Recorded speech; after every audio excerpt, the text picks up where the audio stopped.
All right, hey folks. So I don't typically care for doing kind of 2-for-1 videos just because it makes it harder to wade through life and find what you want. But I figure this one will get a small enough amount of traffic that anybody that watches it is interested in both of these equally. So we've got the Velocity Systems 24-hour salt pack and then the 48-hour pack. There's also a 30-liter Summit pack, which I believe is a different pack than this one.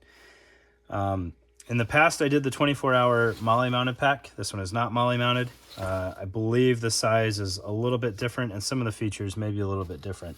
But we'll walk you through both of these so that you can see kind of the differences. And then if you're interested in one, maybe the other one ends up being the better option for you. All right, so they're very, very similar in layout with a few obvious differences. All right, so we'll start with the 24-hour pack first. And you can kind of see the difference in size. It is, about an inch in every dimension. I know this is real floppy and not super useful. It's just a hair smaller. It's probably in dimensionally like the 75% version of this one. But then once you look at total volume, this should in theory be twice as big. 48-hour pack, 24-hour pack. All right, so we'll look at the 24-hour pack first and talk through that. All right, so first and foremost, a viewer just sent me confirmation that the Velocity Systems helmet carrier will work with this. The helmet carrier is like a very, very minimal beaver tail, which actually looks pretty slick. It's got a little cutout for your nod mount, so it kind of keeps the helmet stable in there, and it's just enough to keep a helmet attached to your bag. All right, so looking externally on this 24-hour pack, we've got a top pocket up here with a zipper, which runs the full length down to here. And then it's got a good bit of volume on it. Width-wise, it goes to the stitches here. And then inside of that, you have a second zippered compartment, which is pretty narrow. Let's see if I can find the bottom of that. This is embarrassing. Let's get something that fits better in my hand in there. So just shy of an M4 mag fitting. So as you can see there, one kind of limiting factor of that pocket is if it's something tiny, you may not be able to get all the way in there and grab it. So like if you had, loose change or something, you're going to have to shake your whole pack to get that out. Right. On the front face, you've got a 4x4 Velcro square there with loop. You've got a daisy chain along both sides for your bungee there. Obviously, if you're worried about snag hazards, you can pull that off and get rid of that.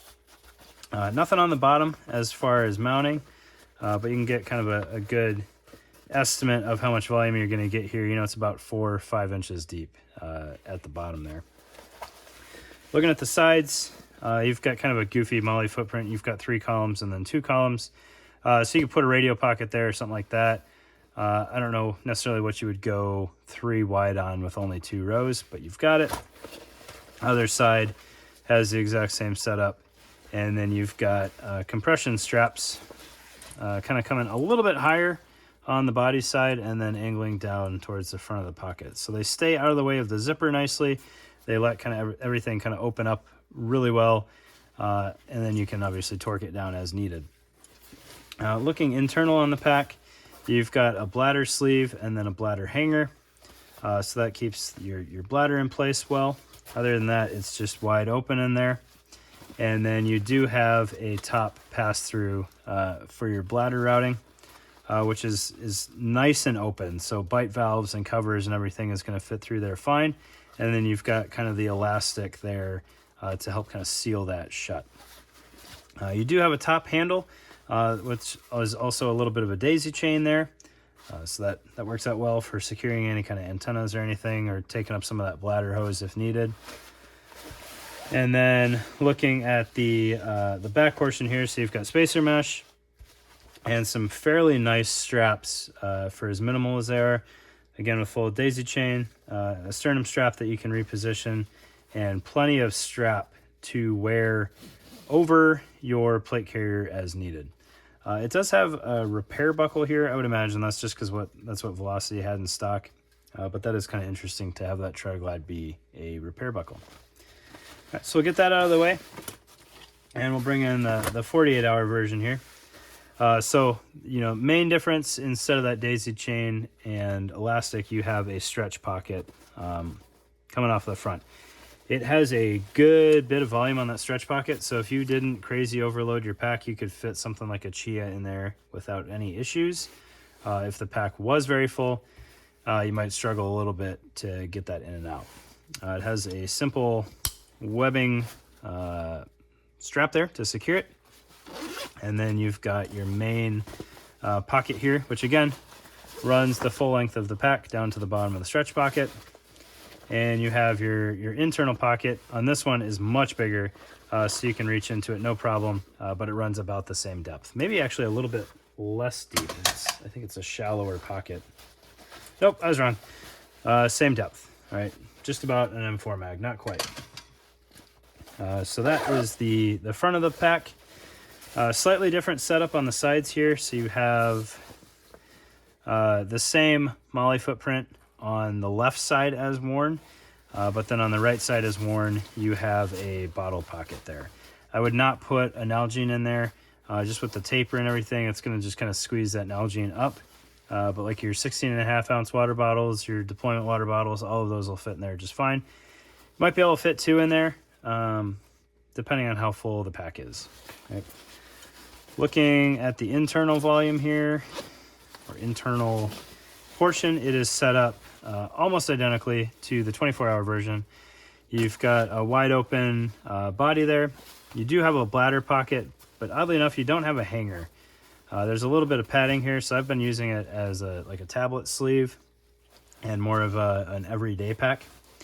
You still have the bladder tubing routing hole there. You're going to see it's a nice large hole again, so you can get your hose through there without any issues. Oddly enough, the elastic is only sewn on the sides on this one, so you can route it out to the front or towards you as needed. You've got full pass through there. Same handle setup, same daisy chain.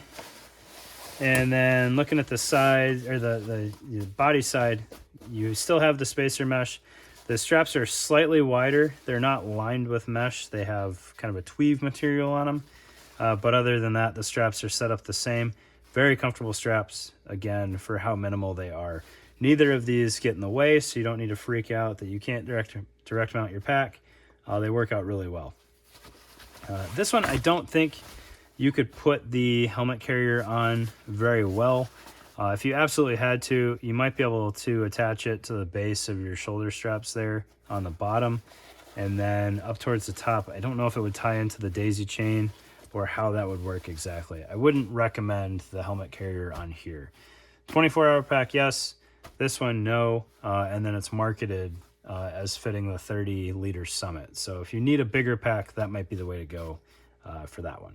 So there's your Velocity Systems packs, 24-hour, 48-hour pack. Both of them are nice, fun packs. They're both a very manageable size, very comfortable, very, very lightweight. This is not like carrying around a Mystery Ranch assault pack. Like it is, you can see it supports itself with just the padding. So very nice packs, highly recommend them, and they're pretty affordable too. So thanks, guys.